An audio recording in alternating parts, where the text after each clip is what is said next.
कि तू ही परान हो,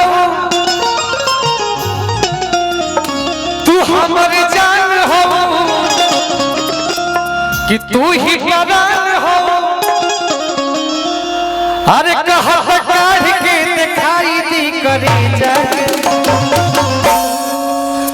हो, कि तू हमर जान हो, कि तू ही परान हो। कहा काढ़ के दिखाई दी करे जाके,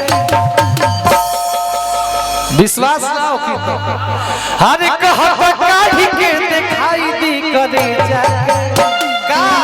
अरे पकड़ा हम फेंक दी हले जाके,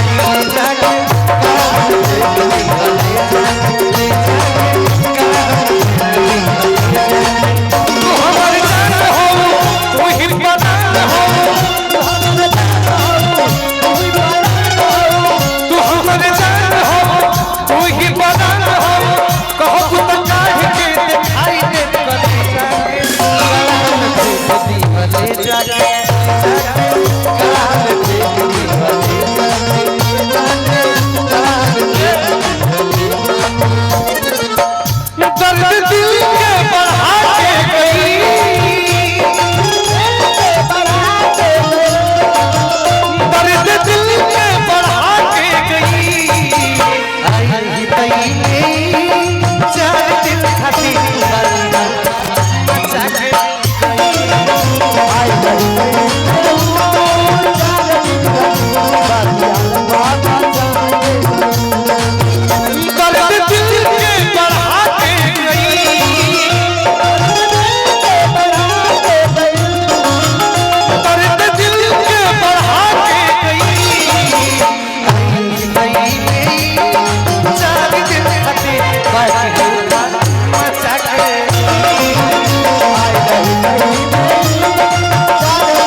तू तो देखे हमके परिवार से ना चक्कर चलता के हुआ से, ना चक्कर चलता के हुआ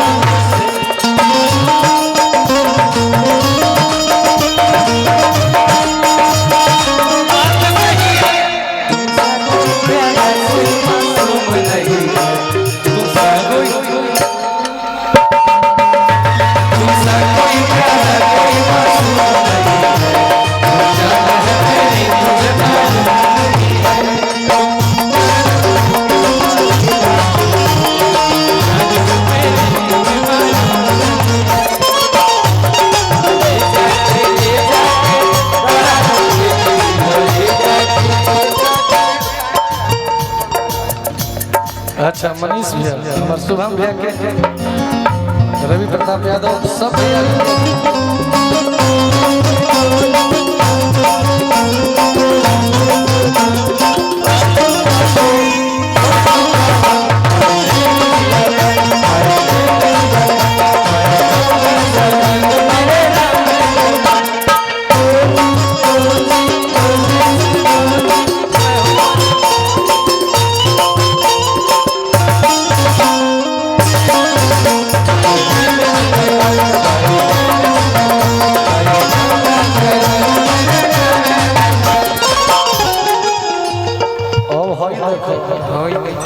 भैया क्या करे नहीं, भुला भी नहीं है क्या। भाई के भुला गए के मंच पर आइल काहे खातिर सनी पाने के पैसा देवे खातिर आइल बने ना कि स्वीटी के पैसा देवे खातिर आइल बने कि म्यूजिशियन में केहू के पैसा देवे ओए आ पीछे में गिरा के चल हां देखे आ रहला स्वीटी हम तनी व्यास के भूमिका में बनी हमरा लाज लगे लगता कि हमरा उठावे के चाहिए लेकिन ई पैसा हमरा बुझाई